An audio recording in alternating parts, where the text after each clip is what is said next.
Today, we have a very special bonus video for you guys. It's a collection of 5 fan favorite stories that will leave you asking, what are the odds? Now, these 5 fan favorite stories have all been re-edited for today's episode. So even if you may have heard or seen one or all of them before, it'll still feel like a brand new viewing experience. But before we get into today's 5 stories, if you're a fan of the strange, dark, and mysterious delivered in story format, then you've come to the right place because that's all we do, and we upload once a week. So if that's of interest to you, please ask the like button. If you could please just log into their Netflix account to just watch a couple of shows, and then you'll log right out. And then after you get those login instructions, go ahead and instantly change the password and then log out. Also, please subscribe to our channel and turn on all notifications so you don't miss any of our weekly uploads. Okay, let's get into today's 5 stories.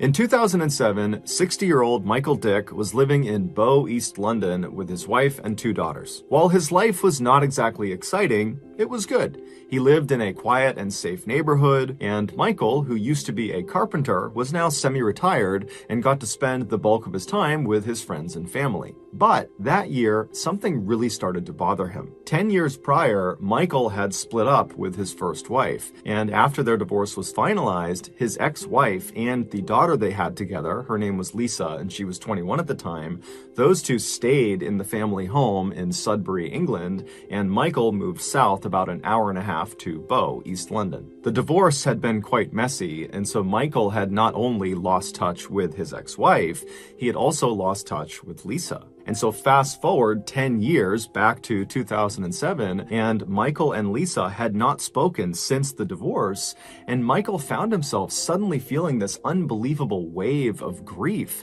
over the loss of his relationship with his first child. And so after speaking with his current wife and his 2 other daughters, he decided that he had to go find Lisa. He had to be reunited with her. The only problem was he didn't know where Lisa lived, he didn't have her contact information, and he didn't know where his ex-wife was, so he couldn't even ask her how to get in touch with Lisa. However, he did have the street address of where they used to live in Sudbury, England, and so he decided that would be his starting point. So in August of that year, Michael and his 2 other younger daughters, they hopped in the car and they left Bow, East London, and they headed up to Sudbury, and when they got there, Michael navigated to his old street, which had brick houses lining each side of the road, and he drove down until he spotted his old house, and he parked right out front, and then he alone hopped out of the car and he walked up to the front door. He took a deep breath and then he knocked on the door.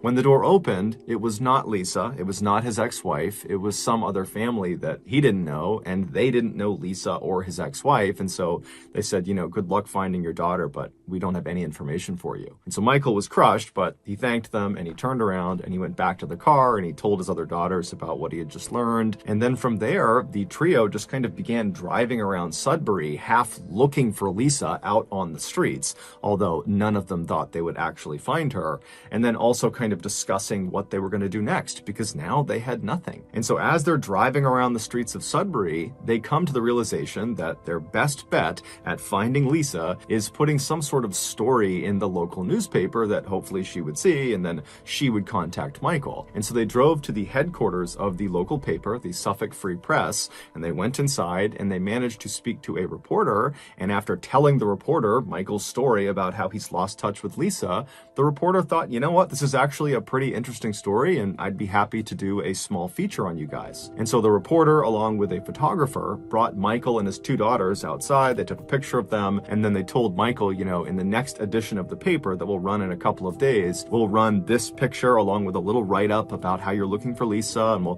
put your contact information in there, and hopefully she sees it and she reaches out to you, and you can be reunited and live happily ever after. And so Michael thanked the reporter and the photographer, and then he and his other 2 daughters hopped in the car and headed back to Bow, East London. In 2007, at the same time that Michael was beginning his search for Lisa, Lisa was actually beginning to think, you know what, I want to go find my dad. Lisa was now 31 years old. She had 3 kids of her own. She was married. She had moved out of Sudbury to a neighboring town. And she was thinking, you know, I really want to have a relationship with my dad again so that my kids can have a relationship with him. And so she began speaking with her mother and with friends about how she should go about finding her dad, because like Michael, she didn't have his contact information. She didn't have a phone number. She didn't know anyone who would. And then when she went on social media to look for him, he wasn't on there. And so she was kind of at a loss. Then one day in August, she was at her office and she was in the break room and she saw a copy of the Suffolk Free Press sitting out on the coffee table. So she picked it up and she began flipping through the pages. And then suddenly she stopped when she saw a picture of herself. She saw her and her mother walking along the streets of Sudbury. She had been in Sudbury just a couple of days ago to talk to her mom about finding her dad and kind of strategies for how to go about doing that. And then Lisa glanced at the caption for this photo and she nearly fell off of her chair. The man and the 2 girls who were the main focus of this photo that Lisa was in were her father and her 2 stepsisters. She just didn't recognize them. She just saw herself in the back of this photo. So purely by chance, after being apart for over a decade, on the only day that Lisa happened to be in Sudbury talking to her mom about finding her father, she was literally 100 feet behind her father and her stepsisters as they were looking for her and putting out this ad in the paper to hopefully find her. And this one photo that the photographer took captured all of them in the same frame. Lisa would, of course, read the article and get her father's contact information. She would reach out, and initially Michael actually thought it was a scam and didn't believe this was actually Lisa calling to say, I found myself in the picture of you in Sudbury. But eventually he was convinced and he drove right out to Sudbury and he got a chance to meet his grandkids for the first time. And today he and Lisa are still in touch.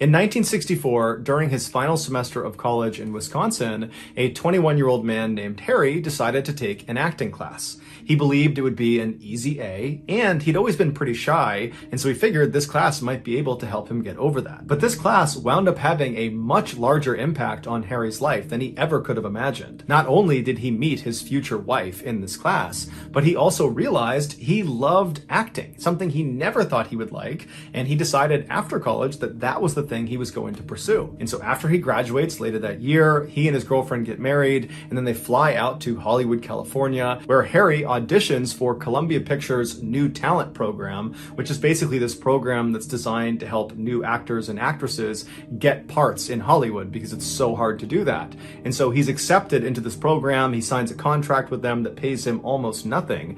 And right away, they start shopping him around for different parts in TV shows and movies, but nobody is interested in Harry. Nobody. The only roles he was getting were incredibly minor and usually non-speaking, and so it was really not advancing his career. Then, in 1966, so 2 years after he and his wife had arrived in Hollywood, Harry received what seemed like his first big break. He was offered a speaking role in a movie, although it was a very minor role. It was a 60-second bit where Harry basically walked on screen in this hotel, and he started calling out for a particular guest, and when he finds this guest, he walks up and gives him a piece of paper, and then he leaves. So it's a forgettable scene, but it's a real scene in a real movie. And so this was a big deal for Harry. And so after Harry goes over to the studio and he films this whole scene and it's all done, he goes back over to the headquarters of the New Talent Program at Columbia Pictures. And as soon as he goes inside, one of the producers that was in charge of this New Talent Program, who had apparently had a chance already to see this 60-second scene in this movie that Harry was in, he calls Harry over and asks him to go up to his office for a second. So the pair go up to his office, they both sit down, and the guy looks at him and says, look, I just gotta shoot you straight here. You're not gonna make it in Hollywood. You're not gonna be a movie star.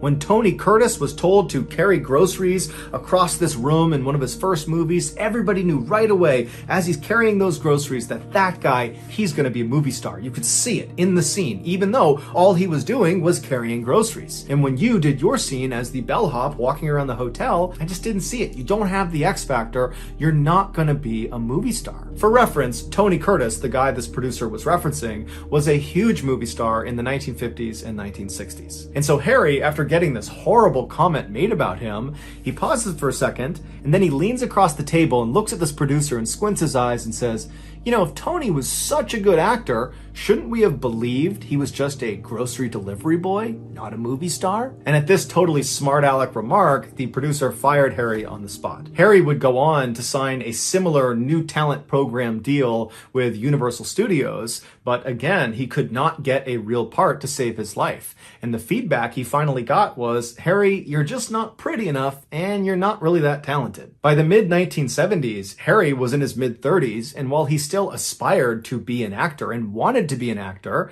he was making almost no money from acting. And so he decided, instead of acting, he was going to become a carpenter. That was going to be his full-time job, despite the fact he knew nothing about carpentry. And so he literally, just because he has this interest in carpentry, goes to the library and checks out all these how to be a carpenter books. And over the next couple of weeks, he studies these books and does a couple projects around his own house. And then finally, he just felt confident enough, or he was just desperate enough for money, that he began going around to his network and asking people in Hollywood if they needed some woodworking, if they needed help from a carpenter. And surprisingly, lots of people took him up on his offer and they hired him to be their carpenter.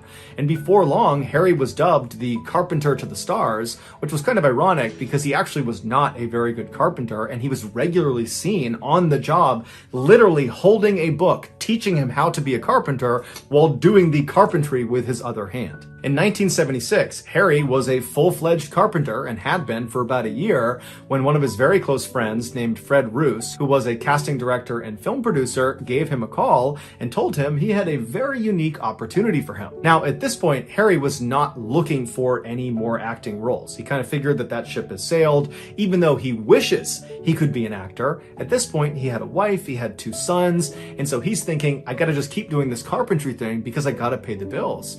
So he says to Fred, you know, I appreciate the offer of whatever this is, but if it has to do with acting, you know, I'm just not interested. And Fred, who was one of the very few people in Hollywood who fundamentally believed Harry was destined to be a star, told Harry, no, this is different. This is not a pure go out and try out for the part and hope for the best. This is like put yourself in a good position and maybe somebody will discover you're as talented as you really are. And so Harry's like, okay, tell me about this opportunity, you know, I'm interested. And so Fred explained there was this really talented and eccentric film director who was trying to cast an upcoming movie. And the way he went about casting for movies was a little bit strange. Instead of having each of the actors and actresses show up and individually audition for their parts, he would group batches of actors and actresses and he would have them audition as a group, because that way he could tell if there was chemistry amongst some of the actors and actresses, and he could gauge their individual talent. And so he had all these groups already planned out, but one of the groups was missing one male actor. Somebody had dropped out at the last minute and was not going to be there on the day of the audition. And so when Fred Roos heard through the grapevine that this director was going to be short this one person, he immediately reached out to the director and said, hey, I got your guy. There's this guy, Harry. He's done a little bit of acting. He's incredibly talented. You got to give him a chance. You know, at the minimum, he can come in there and he can at least just read the lines and help you do this audition, but I know he's available that day and I know he would love to help.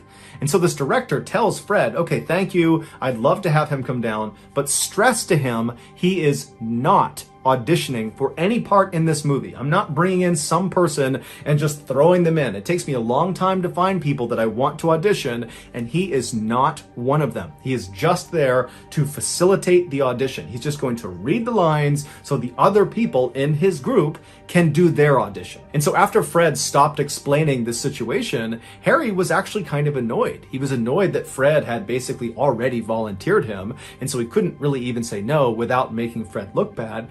And he didn't like the idea that this was basically a waste of his time. He was being asked to go read lines, but not even try out. So how was this even an opportunity? But Fred told him, look, worst case scenario, you meet some pretty powerful people in Hollywood. This director's a big deal. The people there are going to be big deals in Hollywood. So you'll meet them and maybe they will recognize your talent. Or maybe you get some new clients for your carpentry business. So no matter what, you get something out of it.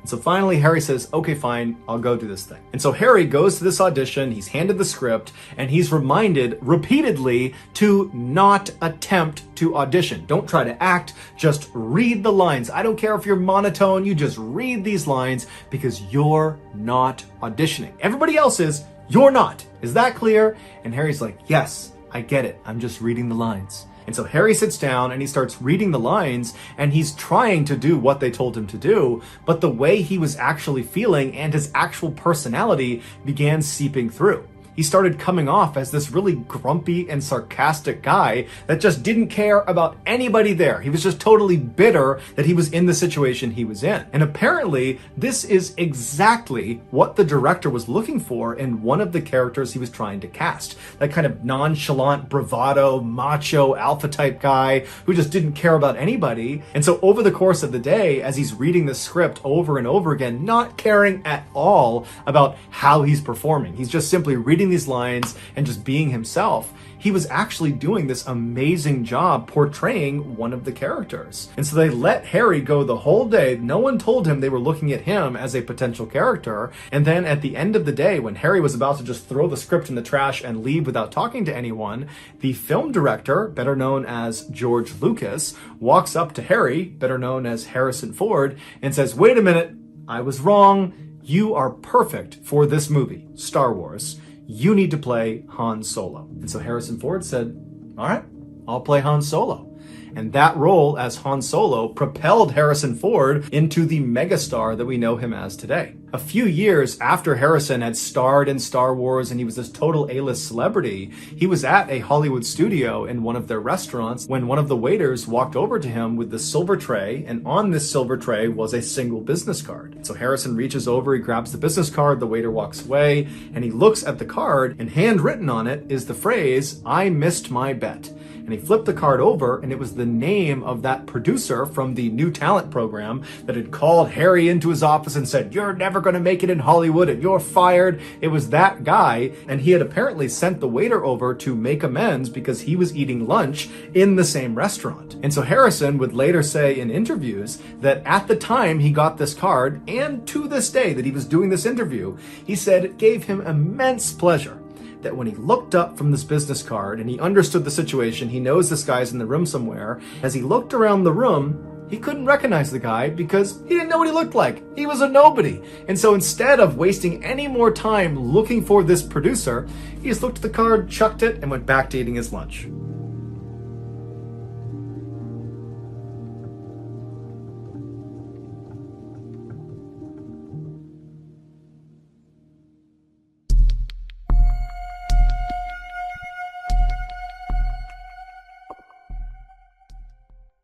Michael Packard might be the luckiest or unluckiest person alive. In 2001, when Michael was 38 years old, he was on a flight over Costa Rica when the small plane he was on crashed. The pilot, co-pilot, and a passenger were all killed on impact, but Michael and the 4 other passengers, they survived the crash, but they were all left badly injured and stranded in a very remote section of the jungle. The survivors attempted to use the downed plane's radio equipment to send out a distress signal to try to get someone to come out and help them, but they had no way of knowing if anybody was receiving their signal. And so all they could do was just send it out and then wait and hope somebody found them before they all died. And sure enough, 48 hours after crashing, rescuers were able to hack their way deep into the jungle where Michael and the other survivors were, and they were all saved. While Michael was recovering in the hospital, a doctor told him that based on his injuries, he would not have survived another night out in that jungle. The chances of even being in a plane crash are astronomically low. The odds are about 1 in 5 million, with some places giving odds as low as 1 in 20 million. To put that in perspective, Michael was far more likely to have been struck by lightning, which is about a 1 in 1 million chance, than he was to have been in that plane crash. But that plane crash would not be the last time that Michael defied the odds and did something totally unbelievable. Over the next couple of decades, Michael, who was a commercial diver by trade, would survive not one, but two significant encounters with great white sharks off the coast of California. Some of Michael's friends would not be so lucky. Michael would get lost at sea, like really lost, like treading out in the middle of the ocean with no land in sight for hours lost. But miraculously, a boat would find him and save him again. And Michael would discover the body of a long-time missing person hidden underneath the water about 60 feet down off the coast of Massachusetts. But of all the improbable exploits of Michael's life, none is more unbelievable than what happened to him in 2021,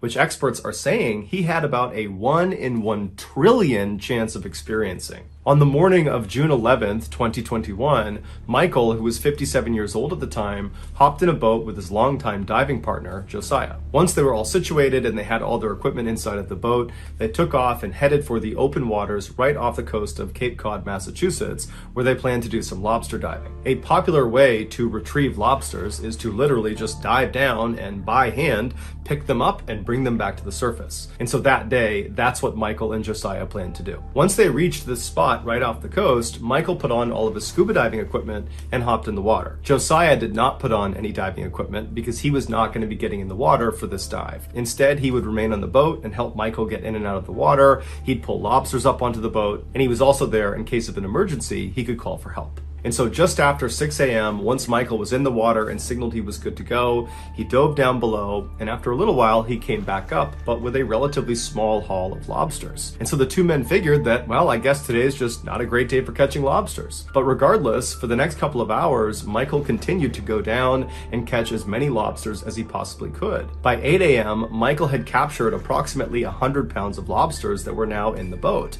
And so Michael and Josiah were actually starting to feel pretty good about this particular trip. And so Michael decided he would go back down one more time and try to get just a few more lobsters before they called it a day. And so Josiah remembers watching Michael, who was in the water. As he put his mouthpiece back in, he signaled up to Josiah that he was good to go, and Josiah watched as he disappeared below the surface. The water was very calm, and Josiah is just kind of scanning out across the water, and then all of a sudden this eruption of white water came rushing up to the surface right where Michael had gone down below. And so right away Josiah leaned out over the edge of the boat to see if he could look down and see his friend, but he didn't see Michael anywhere. Instead, he saw something massive moving around underneath them. After Michael had broken the surface on this final dive down to get more lobsters, his plan was to sink down to the bottom of the ocean at about 60 feet and then go hunting for lobsters. But when he had descended to about 45 feet, he felt something smash into him from behind that felt like a truck hitting him,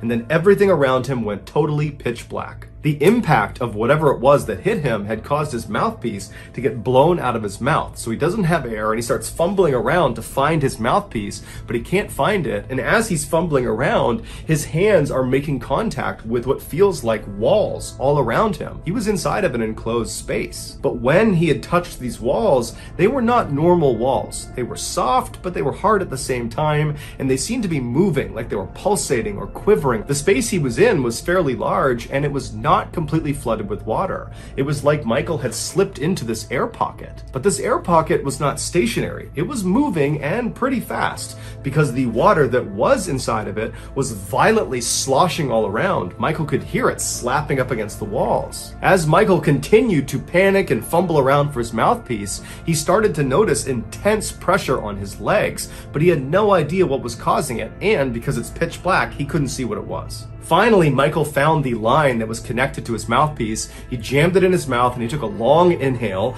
and now that he could breathe again, he had this horrifying thought. Have I been swallowed by a shark? He instinctively began feeling around for the shark's teeth, but there were no teeth inside of this space. Instead, it was just these walls that continued to shift and move all around him, and that's when it dawned on him. He had been swallowed, but not by a shark. He had been swallowed by a whale. For nearly 45 seconds, Michael was trapped inside the closed mouth of a humpback whale. Despite their enormous size, they can be up to 60 feet long and weigh up to 70,000 pounds, they only eat small fish. So when this particular whale realized Michael was not a tiny fish, it began violently swinging its head side to side to try to dislodge Michael, and that caused that eruption of white water to go to the surface that Josiah saw. And after a few good shakes, Michael was spat out of this whale's mouth. Michael remembers suddenly being in the open water with enough light coming down that he could see around him. The water was very turbulent and churning, and he recalled as he made his way to the surface, looking straight down and seeing the tail fin of this enormous whale swimming away from him. Michael made his way to the surface and he flagged down Josiah, who boated over to him. He pulled him back into the boat, and Michael, who was totally traumatized by what happened, could only say to Josiah that he was inside of it and that it tried to eat him. After Josiah brought Michael back to shore and called the authorities, Michael was rushed to a hospital where he was evaluated, and unbelievably, he suffered really no injuries. He had some significant bruising to his legs where the whale had actually clamped down on him. That was the pressure he felt in his legs. The mouth of the whale was closing on his legs. But besides that, there really wasn't any other injuries. And so later that day, he was discharged. It's believed the whale was a juvenile that had been seen in the area that was about 30 to 35 feet long, and that had just accidentally scooped Michael up. The whale was certainly not trying to hurt Michael. Whales, especially humpback whales, are not in the business of hurting people. But in this exchange with Michael, Michael could have very easily died. He could have drowned or suffocated inside the mouth of this whale, or he could have just died from blunt force trauma. But luckily he didn't. Despite how terrifying this incident sounds, Michael was incredibly casual in all of his interviews about this. He just kind of acted like, yeah, these things kind of happen, whales come out of nowhere, they just scoop you up, it happens. And he would tell the incredulous reporters who just could not believe this guy was real that as soon as he was better, he was getting back in the water and going lobster diving.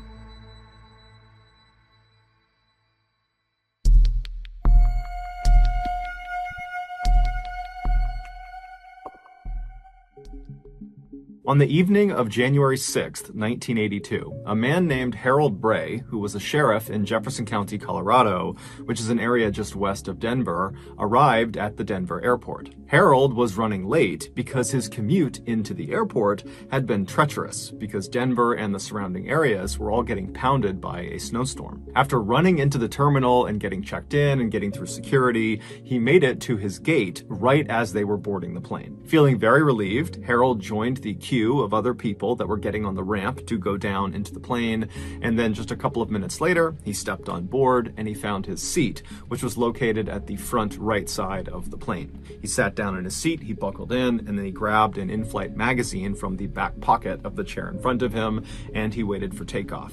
15 minutes later, as the plane was rumbling down the runway at full speed, Harold looked out the window. So as the plane began to lift off the ground, he watched as the city lights of Denver slowly faded away as they got higher and higher up. But just before their plane entered into the thick cloud that was hovering over that stretch of Colorado, Harold noticed something very odd out of his window. Located just west of Jefferson County, which is where Harold worked, was a 22-mile stretch of road that cut through the Rocky Mountains. It was called the Guanella Pass, and it took motorists up and over this 11,000-foot mountain pass. Now, this was a beautiful scenic drive that Harold was very familiar with, but this road was not maintained in the wintertime. So if there was snow on the ground, you simply could not get through this pass. It was impossible. Yet, as Harold looked out of his plane window down to Jefferson County below, and he kind of scanned his way west up into the Rockies, he saw there were clearly a car's headlights on the Guanella Pass. And so Harold's thinking to himself, why in the world would anyone be on the Guanella Pass in the middle of this huge snowstorm? It didn't make any sense. But as Harold watched this vehicle, he saw what was going on. Whoever was in this vehicle was holding a flashlight out of their window, and they were shining the light straight up into the sky, flashing it on and off, signaling distress. This motorist was trapped. Harold knew the likelihood of another plane happening to fly over this area and looking down and seeing those lights and recognizing them for what they were, an emergency, were slim to none. So Harold knew if he didn't act quickly, this motorist was doomed. And so Harold quickly got up from his seat, he climbed over the person next to him, he got into the aisle, and he waved down the attendant, and then after the attendant ran over, Harold explained who he was and why his experience as a sheriff told him that this was an emergency. And so the attendant took him very seriously. They turned around, they went into the cockpit, and they told the pilots, and the pilots used their radios to call down to authorities on the ground. And then just a couple of minutes later, the fire department was dispatched to Guanella Pass. 15 minutes later, the fire chief, a man named Dave Montoya, who was driving in a four-wheel drive SUV, arrived at the start of this 22-mile stretch of mountain pass. And as they're driving through the whipping snow, he sees up ahead the headlights of the stranded vehicle. And so he drives right up alongside this vehicle, which was a small pickup truck that had clearly slid off the road and gotten stuck in a big snowbank. And so Dave, he parks his SUV, he hops out, and he rushes over to the driver's side window of this vehicle. And inside was a terrified-looking 30-year-old man named Alan Phillips, who was a mechanic who lived in the Denver area. Now, at the time, it was the middle of the night, it's negative 22 degrees Fahrenheit outside, the winds are whipping, the snow is coming down, and Alan only had on a light jacket and some jeans and a small blanket wrapped around him. So, had Harold not spotted his flashlight SOS signal from the plane, it's almost guaranteed that Alan would have died that night from hypothermia. And so when Alan turned and saw Dave standing there, his rescuer, Alan began crying tears of joy and thanking God that he was going to survive. When Dave asked Alan what happened, Alan, who was slightly intoxicated, told Dave that he had gone out drinking at a bar, and then when it was time to come home, he had stupidly decided to drive through the Guanella Pass back to his home, forgetting that this particular stretch of road was not maintained during the winter. When Dave asked Alan how he got this really deep bruise on his cheek, he assumed he got it from crashing off the side of the road, Alan smiled a kind of embarrassed smile and said, "No, actually, after I got stuck, I needed to urinate, and so I got out of the vehicle and I walked a few paces away from my truck and I went to the bathroom, and then when I turned to walk back, the snow was so blinding I couldn't actually see my truck, and I ran to go find it again because I didn't want to be trapped out in the snow, and I ran into the truck face first, and so my cheek hit the door of the truck." And so Dave, he just smiled and said, "Alan, you are one lucky man." Over the next few days, local newspapers in Colorado and some national newspapers ran headlines about the miracle at Guanella Pass. However, as it would turn out, that headline would not age well. 38 years later, in 2020, it was discovered that Alan had lied to Dave about why he was in Guanella Pass. The truth was, earlier in the evening that Alan would eventually get stuck, he had murdered two hitchhikers near Breckenridge, Colorado, roughly 50 miles from the Guanella Pass. Both of these murders had gone cold, but in late 2020, DNA evidence connected Alan to both cases. Several hours before Alan got rescued, he picked up 22-year-old Annette Schnee, who was hitchhiking, and after she got into his truck, it's believed he held her at gunpoint and then put zip-tie handcuffs on her wrists, and then we don't really know what happened next, but at some point that night, Annette was taken out of the vehicle and led into the woods, and she was shot in the back, and she was left face down in a stream. A couple of hours after he killed Annette, Alan picked up another hitchhiker, 29-year-old Barbara Oberholzer, and when she got into his truck, it's believed he did the same thing. He held her at gunpoint and put her in zip-tie handcuffs. However, Barbara was able to break out of her restraints. It's believed she struck Alan in the cheek, which is why he got that deep bruise on his cheek, and then she leapt out of his car and started running. But Alan got out, chased her down, and shot her in the chest, killing her, and then he dumped her body off the side of this cliff down into the snowbank below. So the only reason Alan got stuck in Guanella Pass is because he was attempting to flee the area where he committed these murders, and he likely just didn't understand how dangerous this pass was, and so shortly after turning onto it, his truck slid off the road and he got stuck. In February of 2021, Alan, who was 70 years old at the time and still living in the Denver area, was finally arrested for these two murders, and he is currently awaiting trial. Assuming he did it, that Allen killed these two women, we don't know what his motivations were. It's not clear, he hasn't said, and we also don't know if there are potentially other victims.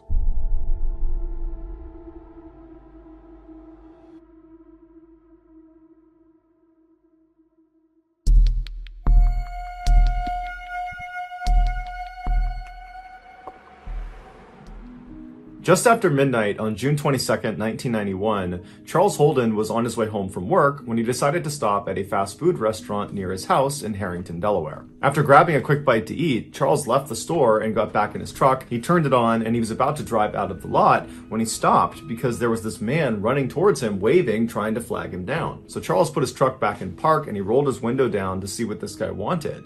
And when this stranger got close enough, he told Charles that his sister was having a baby and he needed a ride to the hospital, which was about 20 minutes away. Charles couldn't tell if this guy was lying. It was super late. He didn't know this guy, and he just had a bad feeling about him. And so he told him, "No, I'm sorry. It's too late. I gotta get home. It's too far out of the way." The stranger immediately looked dejected and turned around and started walking away. And as Charles was watching him go, he felt bad and said, "You know what? Hey, come back here. I'll give you a ride part of the way there."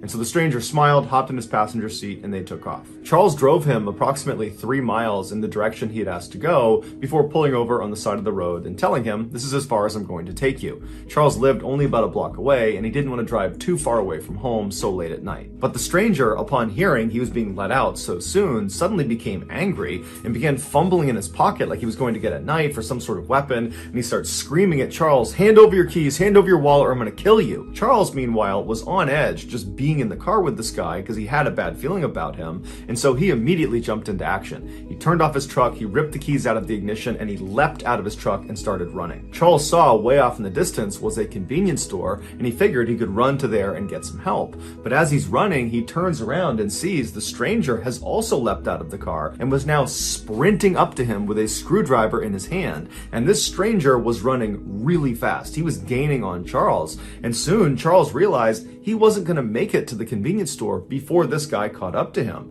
And so at some point, Charles just stops, he turns around and he puts his hands up and he says, okay, I'll give you a ride wherever you want to go, and then you can have my keys, my wallet, you can have anything you want. And so the stranger runs right up to Charles and he stops and he smiles because he's very pleased with this result. And he pokes him with the screwdriver and kind of gestures for him to go back to the truck. So Charles walks back to the truck with the stranger right behind him with the screwdriver periodically poking him in the back. They finally get to the vehicle and the stranger tells Charles to get in the car and then wait. But as soon as Charles sat down, he fired up his truck and sped off before the stranger could hop in the passenger side door.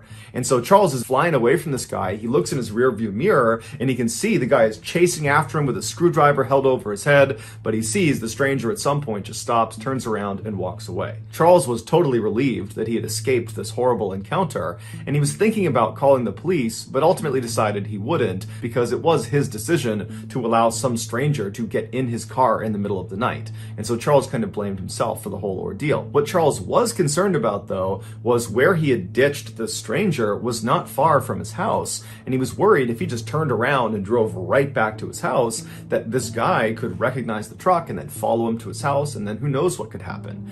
And so Charles decides he's just going to stay outside of town and drive around for a while to make sure this stranger is long gone by the time he comes back. So after about an hour of doing just that, driving around outside of town, Charles goes back into Harrington, Delaware, and he gets on his street, and he's shocked when he sees the stranger who had just tried to kill him is walking down the road right in front of him. But luckily, the stranger did not hear or see Charles pull onto his street, and so Charles immediately throws it in reverse and he gets out of there and he drives off. At this point, Charles decides he needs to tell police because he doesn't know if this stranger actually knows him and that maybe he's targeting him and he's waiting for him at his property. And so he calls 911 and he tells the dispatcher about what had happened earlier and how this guy is now lurking around his property. And the dispatcher tells him they'll send an officer out to him. And so a few minutes later, an officer showed up at the payphone where Charles was, and they told Charles they would escort him back to his property. And if the stranger was still out in the area, they would arrest him.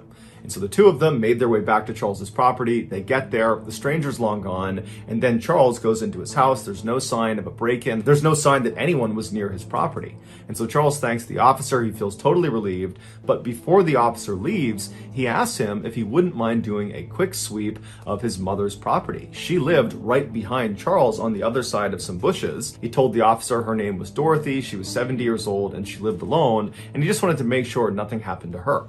So the officer said, no problem, I'll go check in on her. So the officer leaves Charles and goes across his backyard through those bushes into Dorothy's backyard. And right away, he can see the back window on the back door has been smashed and the door itself is slightly ajar. And so the officer draws their pistol and they go up and they enter the house and they look inside. They're yelling for Dorothy, but there's no answer. It's totally dark in the house. It's totally silent. And so after searching the first floor and finding nothing, they make their way up the flight of stairs and they find blood at the top of the landing. And they follow this trail of blood and it brings them into one of the bedrooms where a woman is sprawled out on a bed. It was Dorothy. She had been stabbed to death. It would turn out, after Charles had ditched the stranger and sped off without him, the stranger, whose name was Gilbert Cannon, began looking for a place to sleep, and the house he ultimately selected just happened to be Charles's mother's house. After Gilbert broke in through her back door, he saw Dorothy coming down the steps to confront him, and because he was worried she'd be able to identify him, he attacked her with a screwdriver. Gilbert would later tell police that the attack on Charles was completely random. He was just at this fast food restaurant, he saw Charles get into his truck, and he thought to himself, if I can get in that guy's truck, I bet I can rob him. And then after this failed robbery, when Gilbert is out looking for a place to sleep and he breaks into this house and this woman comes down the stairs that he attacks and kills, he has no idea that this woman, Dorothy, is Charles's mother. The entire night was one big, horrible coincidence. Gilbert would plead guilty to the murder and would be sentenced to life in prison without the possibility of parole.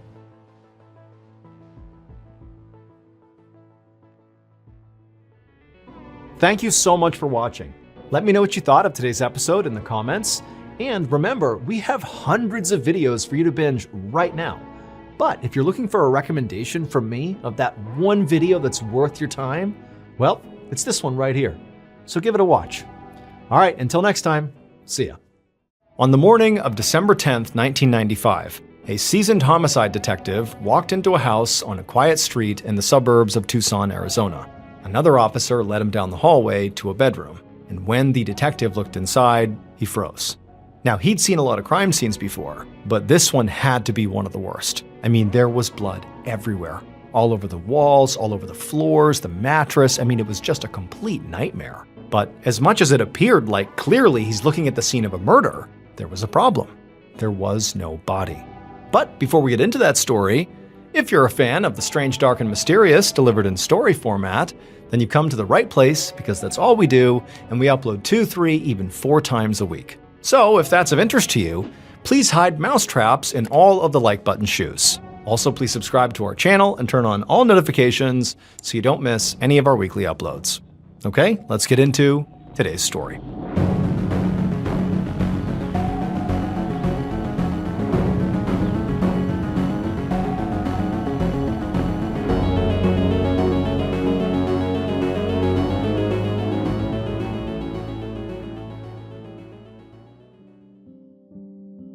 On the morning of December 8th, 1995, a 41-year-old mother named Bonnie Sanborn set a box of cereal down on the dining room table inside of her home in Tucson, Arizona. She then called for her 3 kids to come eat breakfast, and just a few seconds later, her youngest son, 10-year-old Brandon, came bombing into the room and sat down at the table. Bonnie then poured herself a cup of coffee and carried it down the hallway to her 13-year-old daughter Candace's room. Candace was busy putting on makeup, and when Bonnie reminded her that it was almost time to leave for school, she just rolled her eyes and said, she'd be out in a minute. Then Bonnie continued going down the hallway and knocked on the door of her 15-year-old son Bradley's room. And when he didn't open the door, she shouted through the door that if he didn't get out of bed soon, she would come in there and literally drag him out. But there was still no response after she did this, so Bonnie put her ear to the door and listened for movement. She was hoping to hear sheets rustling or dresser drawers opening, but she didn't hear those sounds. Instead, she heard a different sound. It was like this weird clanking sound, like metal pounding against metal. And so because this noise was so unusual, she just opened up the door, and she found her son, Bradley, along with his friend, 18-year-old Jason Horbachevsky, squatting in the middle of the room, trying to pry open this big metal box with a crowbar and a hammer. Bonnie stepped fully inside the room to get a better look, and she saw there was a phone receiver dangling off the side of this metal box. It was clearly a payphone that Bradley and Jason had clearly stolen from somewhere out on the street, and now they were trying to, steal the quarters out from inside of it. Bonnie was so shocked that all she could think to do was just say, "What are you doing?"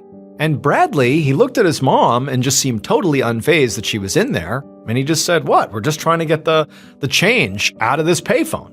And then before she could react to that, Jason, so her son's friend, he looked over his shoulder at her also very nonchalantly and just began laughing in a way that made Bonnie wonder if he was high on something. At this point, Bonnie just stepped back into the hallway and just tried to think through what she should even do here. I mean, this is so obvious that they're committing a crime in her house right now. Like, what in the world? But at the same time, she'd been having problems with her son Bradley for a long time now. This was definitely not the first time she had caught her son, doing something bad. Her son had been known to throw parties in their house that he definitely was not supposed to.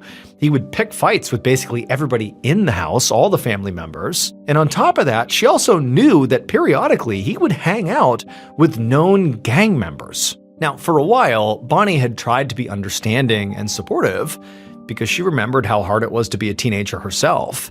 But her son's trouble really just kept escalating.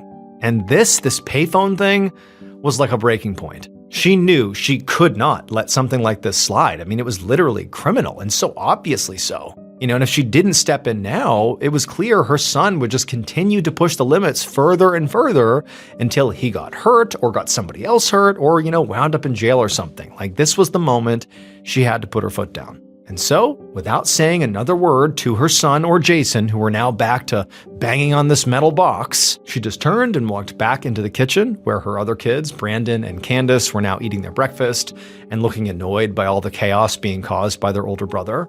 And she walked right past them, picked up the phone, and she called 911. And when the dispatcher picked up her call, Bonnie said she wanted to report a theft, and she gave the dispatcher her own address. And then after she hung up, she told Candace and Brandon to go get their backpacks and go outside so they didn't miss the bus.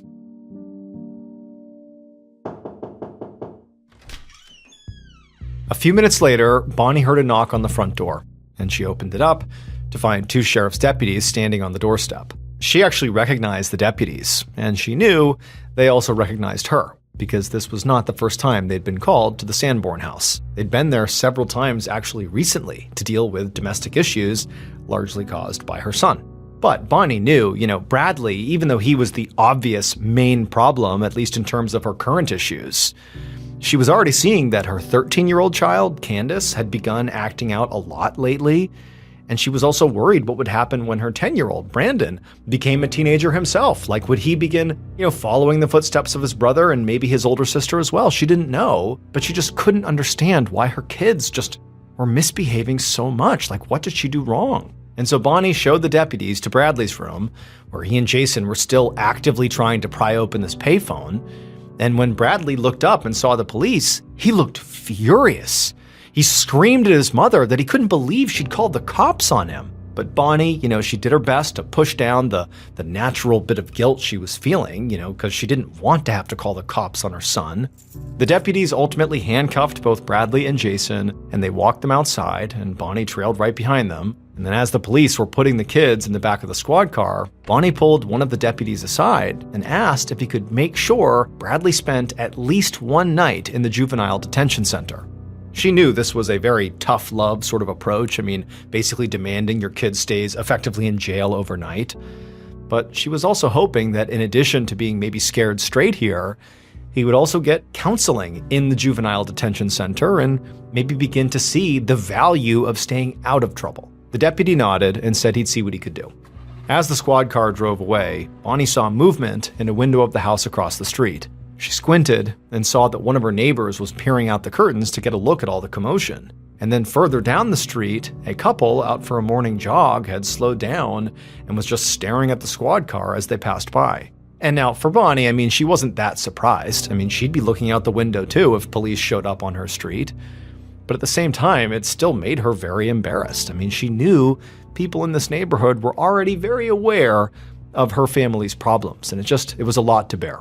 And frankly, making it even worse was the fact that, generally speaking, Bonnie's neighbors were nice to her in person when they were face to face with her. People even went out of their way to help her, but she knew behind her back, people in this neighborhood gossiped constantly about her family. Now, for Bonnie, this was obviously humiliating and also very frustrating, because how could she possibly stop gossip? I mean, she couldn't. But more than just disliking the fact that there were all these people talking about her, she also just felt very isolated right now. She was married, but her husband Robert had gotten a job in Maryland, and he only came home every other weekend. Bonnie had actually tried to sell the house in Tucson and move the whole family to Maryland, but she'd eventually decided it just wasn't really worth the trouble. Plus, Robert had already talked to his supervisor about potentially transferring back to Tucson, and he was supposed to be coming back for good just next week. And so at this point, Bonnie was just trying to survive here. She still felt very isolated, but she knew, Robert, he'd be back soon, and she wouldn't be alone anymore, and she would get to deal with the kids, with the nosy neighbors, with the police, with her partner. It just felt like that would be a whole lot better.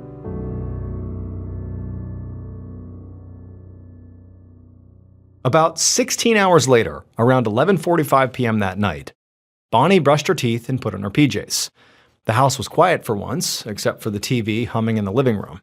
She'd gotten a call from the juvenile detention center that afternoon, and Bradley was being held there on theft charges, which Bonnie thought was for the best. But his friend Jason was 18 years old, so he was not held. Instead, he was just given a ticket and released the same day. And Bonnie knew that as soon as Bradley was out again, he and Jason would reconnect right away and just fall right back into their same old antics. Before she went to bed, Bonnie went to the living room where her other two kids, Candace and Brandon, were on the couch watching TV. And she told them it was time for bed, time to turn off the TV and go to your rooms, but they just ignored her and just continued to watch TV. It was a Friday night, and the two kids didn't have anywhere to be in the morning, and Bonnie had just done enough fighting for the day. So she just decided, you know what? Let them stay up. They can go to bed when they want to. And so she told the kids to, don't stay up too late and go to bed soon. Then she left, leaving them on the couch. She went to her own bedroom and she turned out her lights. A few hours later, Bonnie woke up and looked over at the clock and saw it was near 3 a.m. And she also could still hear the TV on out in the living room. And so Bonnie cracked open her door and yelled down the hallway to the kids to turn off the TV and go to bed. And then as Bonnie got back in her bed, she heard the sound of the TV turning off and she heard footsteps walking down the hallway, and then the house was quiet. And she drifted back to sleep. But sometime before dawn, when it was still dark out, she woke up again. And when she rolled over in her bed, she opened her eyes and she saw there was a large figure standing over her bed. Later that same morning, around 10:45 a.m., 10-year-old Brandon woke up to an eerily silent house. Normally, his mother would have already been awake, making breakfast or getting started on chores. But when he went out in the hallway, he didn't hear her. He went into the kitchen and he checked to see if she was there, but she wasn't. And there were no dirty pans or plates in the sink and no coffee in the pot. It looked like his mom hadn't even woke up yet, which was weird for a Saturday morning. So he went to ask his older sister, Candace, if she knew where their mom was. But Candace said she hadn't seen her. So Brandon and Candace both went down the hallway to their mother's bedroom. They knocked on the door, and when she didn't answer, Brandon pushed the door open and looked inside. And what he saw made him gasp in horror. The bedroom was covered in blood, but the bedroom was also empty. His mom wasn't in there. Let me tell you about my newfound favorite treat. The other day, I had some family and friends over, and I couldn't wait to introduce them to my mochi. We all shared the mango, the strawberry, and cookies and cream, and unsurprisingly, everybody loved it. We even made a quick run to the supermarket afterwards to get more. Because sometimes the most simple pleasures in life bring the most joy, like the joyfully chill sensation of biting into refreshing, creamy, chewy My Mochi ice cream. My Mochi ice cream is like this sweet ice cream dumpling. Creamy, premium ice cream wrapped in very satisfying, sweet, chewy dough that is both refreshing and indulgent. It comes in delicious flavors like strawberry, cookies and cream, and mango. My Mochi is only around 70 calories per piece, and it's easy to share because each box comes with 6 individual mochis. If you haven't tried My Mochi, You really don't want to miss out on this joyfully chill experience. Look for the purple box of My Mochi ice cream in the freezer aisle of your local grocery store. Later that same morning, Detective Brad Faust pulled up outside of a house in the suburbs of Tucson. He was there to investigate a mother's apparent kidnapping from her own home. Faust was actually feeling a bit frustrated to be called out to yet another case like this when he was already juggling so many others. 1995 had proven to be the deadliest year in Tucson's history. There had already been nearly 100 murders just that year, and the Pima County Sheriff's Office was swamped. But as far as anyone knew at this point, this was not a murder, it was a kidnapping.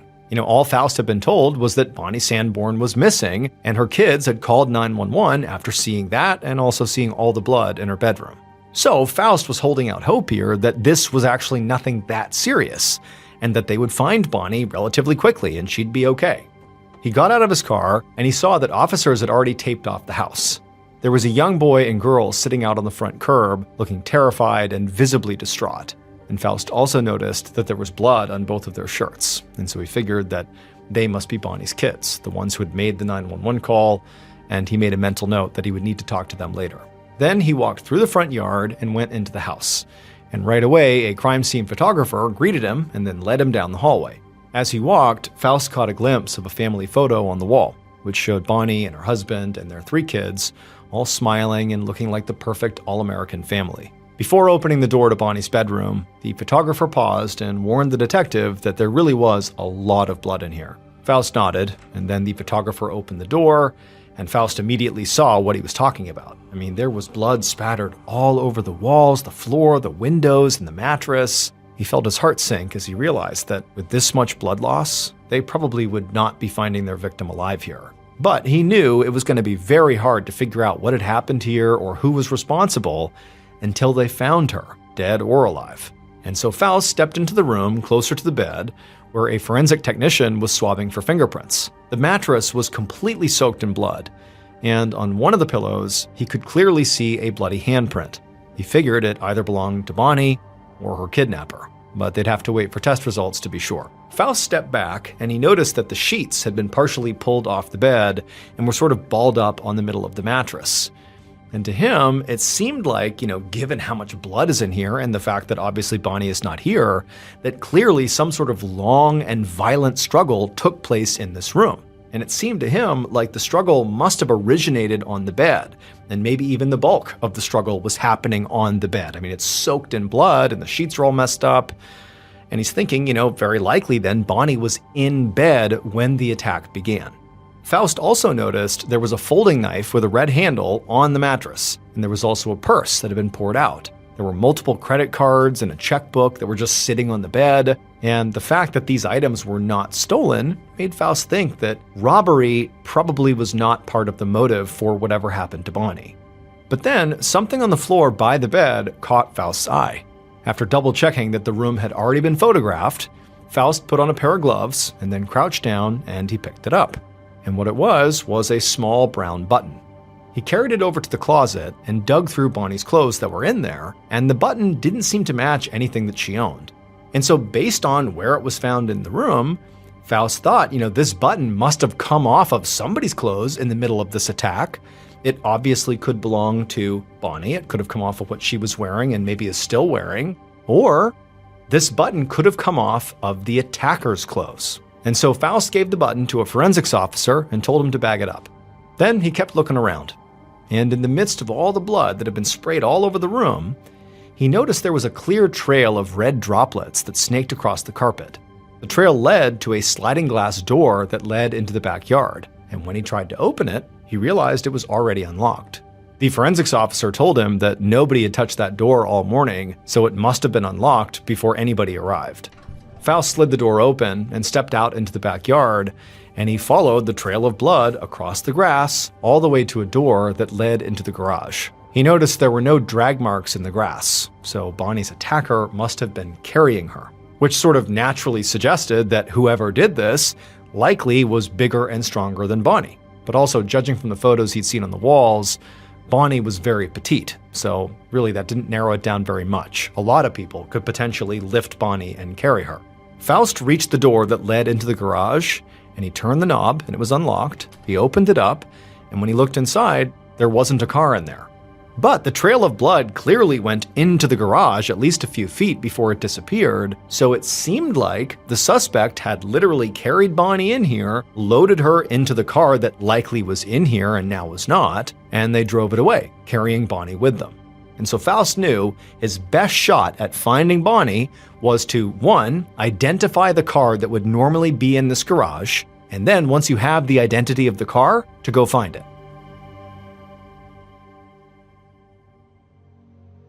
Once Faust had done his initial sweep of the house, he went outside and he crouched down next to Bonnie's 2 younger kids, Candace and Brandon. And both kids were still very shaken up and totally confused. And so Faust very gently asked them about the last time they had seen their mother. And Candace said it was around maybe 11:45 the night before when their mom had gone to bed.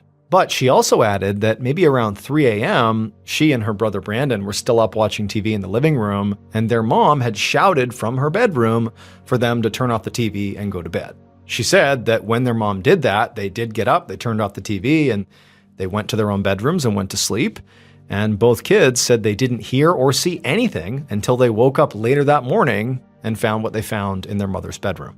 And so this gave Faust something to work with, because it meant, if what the kids were saying was true, that Bonnie must have disappeared sometime after 3 a.m., because that's when she yelled to her kids at 3.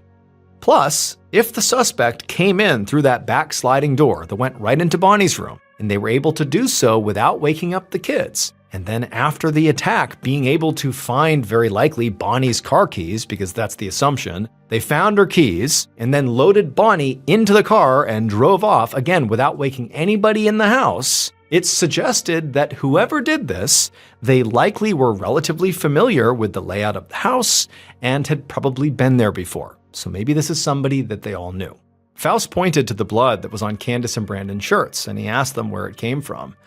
And Candace would admit that before she called 911, she and her brother had desperately gone looking for their mom in the room, in this horrible bloody bedroom, but they couldn't find her, and in their efforts to find her, they had gotten blood on themselves. Now, of course, Faust understood that these kids had been through this horribly traumatic thing, and they were just looking for their mom, but he also now knew that very likely their crime scene was contaminated now because the kids went in there and touched a bunch of stuff. But of course, he did not tell the kids that he was in any way annoyed with them or that they had done anything wrong. Instead, he just told the kids to go inside and change their clothes, and then give the clothes that had blood on them to the forensics techs because they needed to collect them as evidence. And he also told the kids to not go anywhere near their mother's bedroom. Candace nodded and stood up and grabbed her little brother by the hand, and as they walked back towards the house, a sheriff's deputy came up to Faust and told the detective that he should also make sure to talk to Bonnie's oldest child. She had a 15-year-old son whose name was Bradley. That evening, Detective Faust paced down the hallway of the Pima County Juvenile Court Center, holding a file folder in his hand. When he opened the door to a small office, a teenage boy was already there waiting, and Faust recognized him from the mugshot in the folder he had as Bradley Sanborn, Bonnie's oldest child. Faust walked in, and as gently as he could, he told Bradley that his mother was missing. And based on the blood and the knife they'd found in her bedroom, she'd likely been viciously attacked, kidnapped, and she could even be dead. So Faust knew that Bradley could not have attacked his mother because he'd been here in the juvenile detention center the whole time the attack took place. But Faust had done some digging on Bradley's friends. He slapped the file folder he was carrying down onto the desk in front of Bradley and began flipping through it, showing Bradley the information he'd found about, in particular, his friend Jason Horbachevsky. Jason was a known gang member, and according to several informants, he was known for carrying a knife around. And sometimes, apparently, he would pull that knife out and stab himself in the side of the head. And so Faust wondered out loud if the knife they'd found in Bonnie's bedroom was Bradley's friend Jason's. And maybe the attack on her was retribution for his mother calling the cops on Jason and Bradley that morning. But when Faust looked at Bradley for his reaction, he saw there were all these tears rolling down his cheeks, and Bradley choked out that he really didn't know anything. And as much as he argued with his mom, he would never hurt her. To Faust, Bradley's reaction actually seemed really genuine, And so he immediately figured that if the gang Jason was a part of, was responsible for whatever happened to Bonnie, Bradley appeared out of the loop. And so to get a better read on this situation, Faust felt like, trying to ask Bradley questions was not going to go very far. Instead, he would just go to Jason and talk to him. Later that same night, Faust sat in the station with a cup of coffee, combing through records on Bradley and also on Jason and Jason's gang. After speaking to Bradley earlier, Faust had immediately tried to locate and interview Jason, which proved to be much more difficult than he'd anticipated. He knew Jason was not in police custody since he'd been released pretty much immediately after the payphone debacle. But Jason also was not at any addresses that he'd been associated with in the past, so it was hard to tell where he even was. So, a few hours ago, Faust had sent out officers to speak to as many members of Jason's gang as possible to see if they knew where he was, and also to see if they knew anything about Bonnie. Now, so far, they had not located Jason, and nobody had brought anything up about Bonnie. But just then, Faust's office door opened, and a deputy told him there was someone he really ought to speak to that was out in the lobby. And so Faust got up, he went in the lobby, and who was waiting for him but none other than Jason. When Faust walked out there, Jason stood up from his chair, acting cocky and confident, and told Faust that he'd heard the sheriff's department was looking for him, and he was there to prove he had nothing to hide. And Faust, he didn't even bother asking where Jason had been. Instead, he just led him into an interrogation room, and when he sat down across from his newest suspect, he noticed the buttons on Jason's shirt. They were small and brown, just like the button that was found on Bonnie's bedroom floor. And also, a few of the buttons on his shirt appeared to be missing. Now, Faust controlled his excitement and didn't show it, and decided pretty much right away that he was not going to ask about the button, at least not at first. He didn't want to overplay his hand. Instead, he started the interview by asking Jason some standard questions about his relationship with Bradley, and also by extension, his relationship with Bonnie, Bradley's mom, and also where Jason was at the time of the attack. And Jason would admit that he was mad about Bonnie calling the police on him and Bradley. But he didn't have some big plan to get revenge. He insisted that he didn't know where Bonnie was or what had happened to her, and he'd been at home asleep on the night she was attacked. And at the end of the interview, he agreed to give Faust a DNA sample, and he even turned over his shirt with the missing brown buttons for forensic analysis. And so after that, Faust released Jason and decided it was time to call it a day.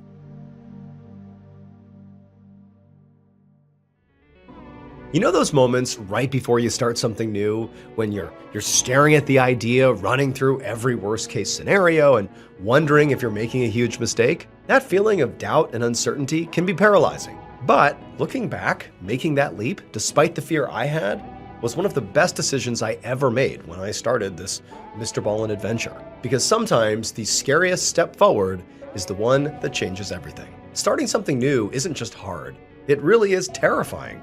Especially when you're starting a business. But that's why it helps to have such a great partner like Shopify by your side.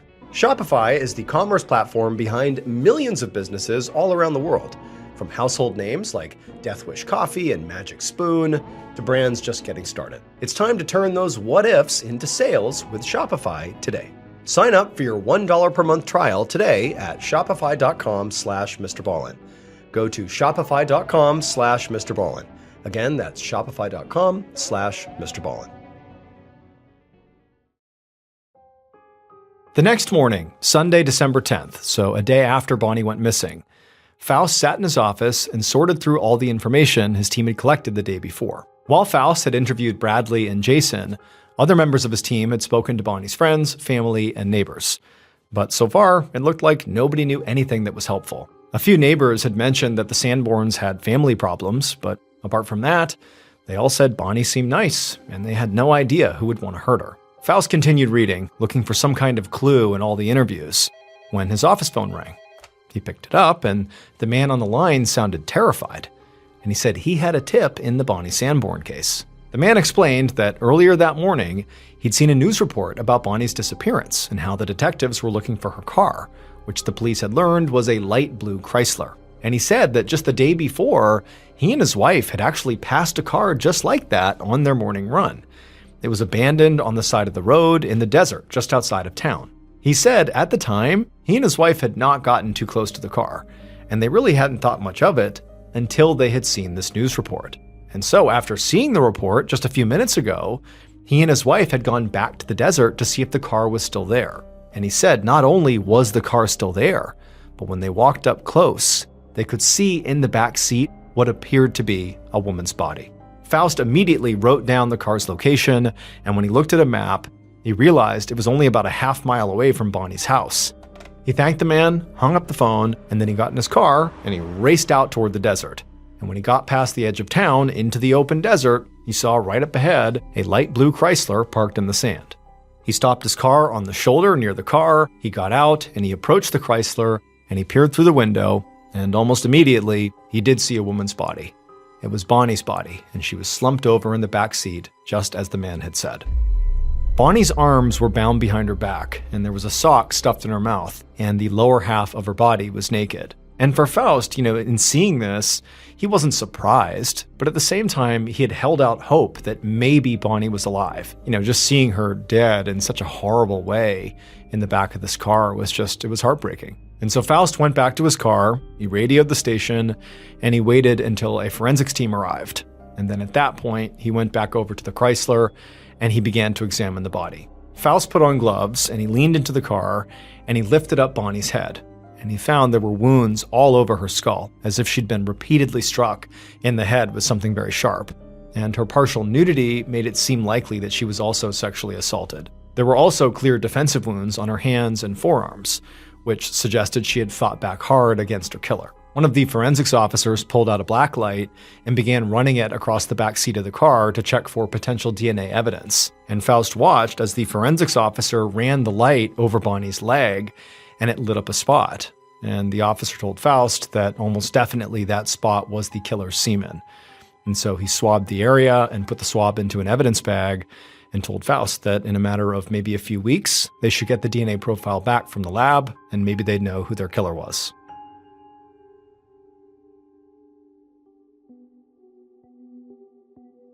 In the meantime, the fingerprints found in Bonnie's bedroom were analyzed, and they had come back with a match that really surprised Detective Faust. All the fingerprints and that bloody handprint on the pillow belonged to Bonnie's 13-year-old daughter, Candace. And even though Faust really did not want to consider that a 13-year-old girl had in some way helped with a plot to kill her own mother, he now had to consider it, not only because of the handprint and fingerprints, but also because there was a long record of family problems inside of the Sanborn house. Now, obviously, Candace could not have committed this crime on her own, but she certainly could have helped whoever did. So, Faust confronted Candace, and when he did, she just broke down sobbing. She said she had just been really scared and confused and was just looking in the bedroom for her mom and just didn't realize what she was doing by getting her prints everywhere.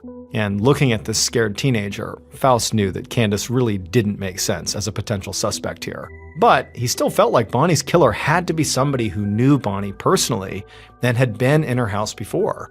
And there was one person who still had not been ruled out: Bonnie's husband, Robert. Later that day, Faust was sitting at his desk with the phone pressed to his ear.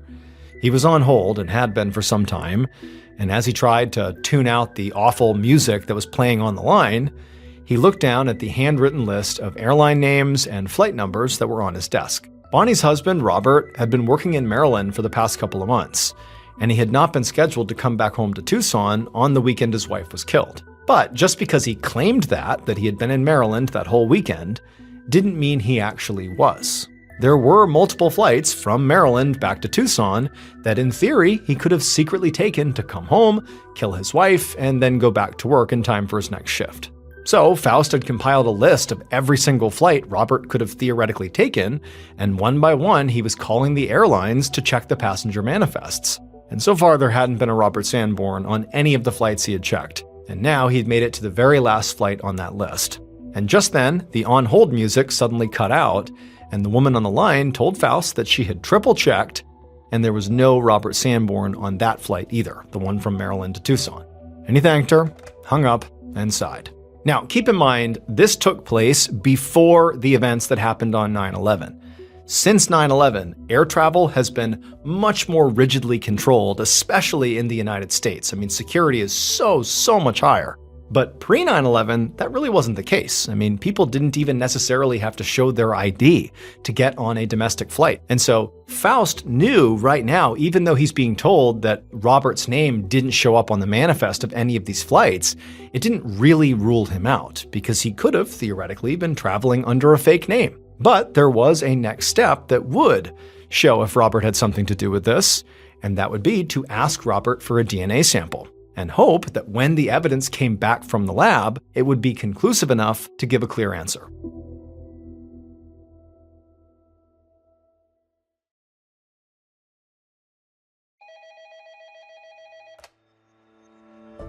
One morning in early January of 1996, so about a month after Bonnie was murdered, Faust answered his office phone and he heard a tech from the crime lab on the other end.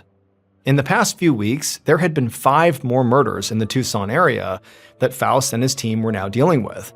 So when the lab tech said he had results in the Bonnie Sanborn case, it actually took Faust a few seconds to remember which murder that was for. But once he remembered, he quickly sat down at his desk and he grabbed a pen to take notes. And he held his breath as the lab tech told him that they had tested the sample found on Bonnie's leg, and it was not a match for her husband Robert, nor was it a match for her son's friend, Jason Horbachevsky.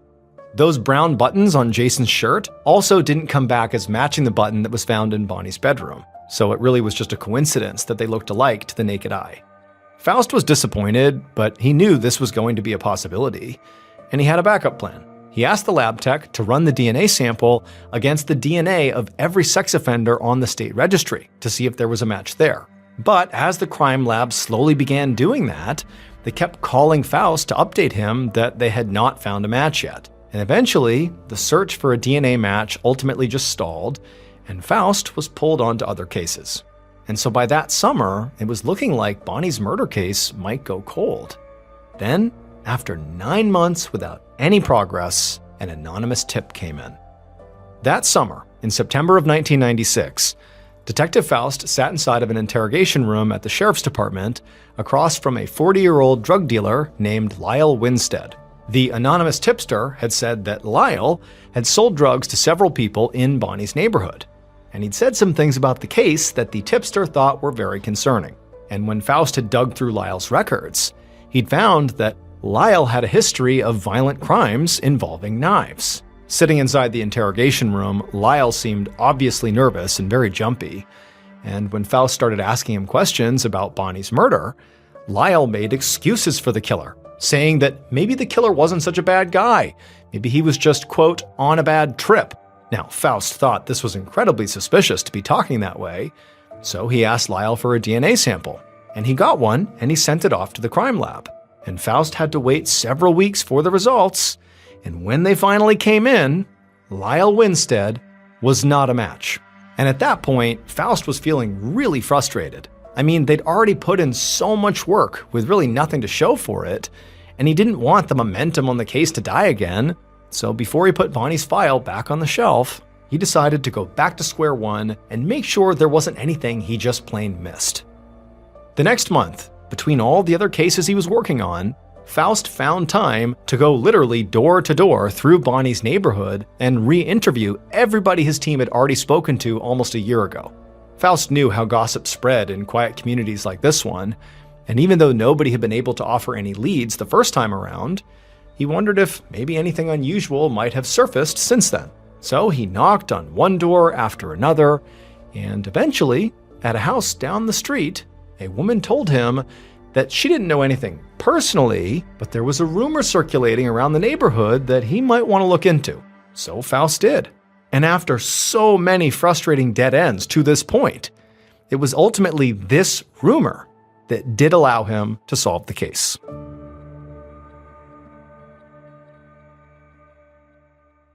Based on that rumor, and also DNA and other evidence that was later uncovered, this is what police believe happened to Bonnie Sanborn on December 9th, 1995.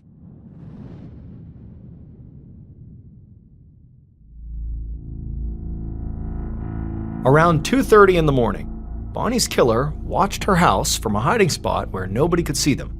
The killer knew the Sanborns had been trying to move to Maryland, but the killer felt like before they did go to Maryland, if they did that, there was something the killer had to do.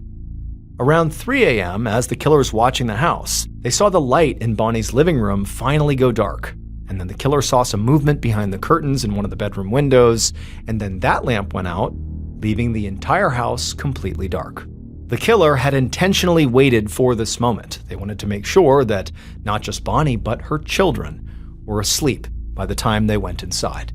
And so now that the lights were off and that it seemed like the coast was clear, the killer grabbed their flex ties and also their chipping hammer and then began making their way towards the home. A chipping hammer is a very particular type of hammer that has a sort of typical one side that you would use to strike something, but the back of that hammer is sharp, almost like a pickaxe. And so with this barbaric tool they were about to use in hand, they slowly crept their way across Bonnie's backyard right up to the sliding glass door at the back of the house. And they found it was unlocked, just like they thought it would be. After all, they'd been to this house before, they sort of understood this one typically stayed unlocked, and they also knew what was on the other side of this door. It was Bonnie's bedroom. After sliding open the door, the killer stepped in, and they found Bonnie, asleep under the covers in her bed. And so thinking here was their chance, the killer began moving towards the bed. But as they stepped closer, a floorboard creaked, and Bonnie stirred awake. And she rolled over and looked in the direction of the creaking sound and made eye contact with the killer, and the killer knew they had to strike. Bonnie tried to fight back, but it was no use. The killer completely overpowered her. Once Bonnie stopped struggling, but before she stopped breathing, the killer used those flex ties to bind her hands behind her back. Then, as she was laying there, unable to defend herself, they searched around for her purse, and when they found it, they dumped it out on the bed, and after they had emptied it, they found her car keys. And so they grabbed the keys, and then the killer picked up Bonnie, still very much alive, and they carried her out that sliding door into the backyard and then out into the garage. There, they used her car keys to unlock Bonnie's car, the blue Chrysler, and they put Bonnie in the back seat. Then they hopped in the driver's seat and they drove the car out into the desert where they parked on the side of the road. When the killer was done with Bonnie, they simply got out of the car and left it where it was and walked back into town. And as the sun began to rise, the killer wandered right back down Bonnie Street in the direction of the Sanborn house. It would turn out Detective Faust had been so focused on finding the killer amongst Bonnie's immediate family and friends that he really hadn't even considered somebody else who was literally physically closest to the Sanborns, her across-the-street neighbor, 22-year-old Freddie Royval. Now, Freddie was not actually, emotionally close with the Sanborns, but he and his dad had, in the past, gone out of their way to help Bonnie, by doing some repair work at her house. But what Faust had learned when he had gone back and re-interviewed all the people on the street to see if he had missed something, one of the other neighbors, who was not remotely involved in what happened to Bonnie, told Faust that there was actually a rumor that Freddie had found Bonnie attractive. And there was also another rumor floating around that Faust learned that previously a woman had been assaulted by a younger man in this neighborhood and that maybe it was Freddie. Now, it's unknown if Freddie actually was the subject of that second rumor, but it was enough for Faust and the police to go collect DNA samples from every young man on the block, and wouldn't you know it, Freddie's DNA came back as a match. Freddie Royval was arrested in January of 1997, a little over a year after Bonnie's murder. He was convicted of first-degree murder and sentenced to life in prison.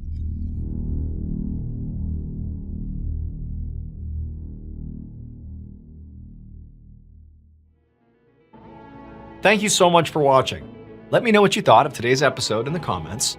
And remember, we have a whole playlist of true crime episodes ready for you to binge right now.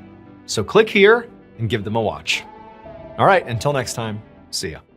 Today, I'm going to share 3 stories where last-minute decisions changed the course of history. But before we get into those stories, if you're a fan of the strange, dark, and mysterious delivered in story format, then you've come to the right channel because that's all we do, and we upload 3 or 4 times every week. So if that's of interest to you, please replace all of the like button socks with the kind that always slips down inside of your shoe. Also, please subscribe to our channel and turn on all notifications so you don't miss any of our weekly uploads. All right, let's get into today's stories.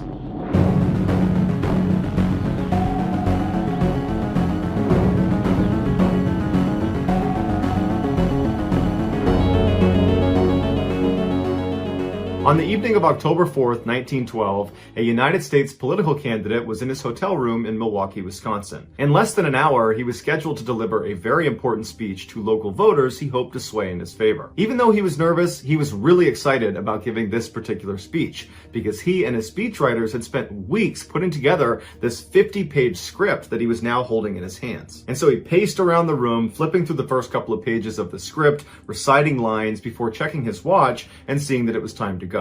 And so he took a deep breath, he took his thick 50-page document, folded it in half, and then tucked it inside his right inner jacket pocket. And when he was ready, he walked out his hotel door, down the front steps, and out the front door of the hotel where a huge crowd was waiting for him. People were singing his praises and yelling to him and trying to get him to react to them as he walked out of the hotel towards his car. And as he was walking, his own personal security detail had formed up around him and were doing their best to keep the crowd at bay. And when the candidate finally got to his open-air car, he stepped inside and then stood up, took his hat off, and continued to wave to the crowd. And then right before his car was about to take off, there was a loud bang from somewhere out in the audience, and the candidate hunched over. He had been shot. His security detail immediately recognized who the gunman was, and they attacked him, kicking his gun away and putting him in a chokehold. And the rest of the crowd kind of forms up and begins beating on this gunman. And amidst all this chaos, the candidate who's just been shot stands up and yells to the crowd, "Don't kill him! Don't kill him! Bring the gunman to me." And the crowd is so surprised that their candidate is not on the ground, because again, he's just been shot, that they stop. They stop attacking the gunman. And even the security detail, they're just holding the guy in a chokehold, looking up at the candidate like, really? You're not down? You just got shot. And so the candidate looks at the gunman and he says, "Why'd you do it?" And the gunman stays silent. And so the candidate says, "Okay, just take this guy away." And so the security detail hand this guy off to the cops. And so now the crowd's all looking at the candidate, wondering how in the world he's acting like everything is totally okay, because again, he just got shot. And so this is when the candidate reaches into his jacket and he pulls out that thick script he had tucked inside of his right pocket, and he holds it up to the crowd, and there's clearly a bullet hole that went through the script. The script had stopped the bullet and saved the candidate's life. All of his aides were urging him to go to the hospital immediately, but the candidate refused and said, "Bring me to that speech." And just a couple of minutes later, the famous American president, Theodore Roosevelt, delivered his 50-page speech, although he did have to make some changes to it on the fly because there were holes on every page. On an icy cold December night in 1776, a farmer living in New Jersey looked out his window and thought he saw something move at the end of his road. He put his hands to the glass and tried to get a better look, but he couldn't see it. It was too dark, there was no illumination. But he didn't need to see it to know what it was. He could hear it coming. Panicked, he stumbled backwards, turned around, ran into his bedroom where he told his wife to stay in the house, keep the kids here, do not leave for any reason. And then this farmer bolted out his back door, hopped on his horse, and began blazing towards town. He didn't know how much time he had, but he knew he had to warn the German man, Johann Rahl. After riding for a couple of minutes, he arrived at the town of Trenton. He turned down a couple side roads, and then he arrived at this beautiful 2-story home where Johann was staying. And so the farmer got off his horse and walked towards the front door, and right before he got there, a German soldier came outside, shut the door behind him, and told the farmer to stop. And the farmer told the soldier in English that he had to speak to Johann. He had a warning for him, but the German soldier didn't speak any English, and so there was this total miscommunication, and at some point the German soldier indicated to the farmer that it was impossible for him to come inside, that Johann was actually playing cards and did not want to be disturbed, and so the farmer needed to leave. But the farmer was desperate and he pleaded with the soldier to let him speak to Johann. It was an emergency. He had a warning for him. But the soldier either again didn't understand or he just didn't care. And he tried to tell the farmer to leave once again. But the farmer really wasn't taking no for an answer, and so he pulled out a piece of paper and he scratched this ominous warning on it and he gave it to the soldier and he said, "Give this to Johann." And so the soldier reluctantly takes the note, he looks at it, it's in English, he can't read it, and so he just nods to the farmer and says, "Okay, I'll give it to Johann." Once the farmer had got back on his horse and left, the soldier turned around, went through the front door, and walked back to the dining room of the house, where he found Johann around a table with a bunch of other guys, laughing and drinking and playing cards. And this soldier very reluctantly walks up to Johann, hands him the note, and apologizes for the interruption. And Johann looks up at him. He's obviously annoyed and he scolds him for interrupting him.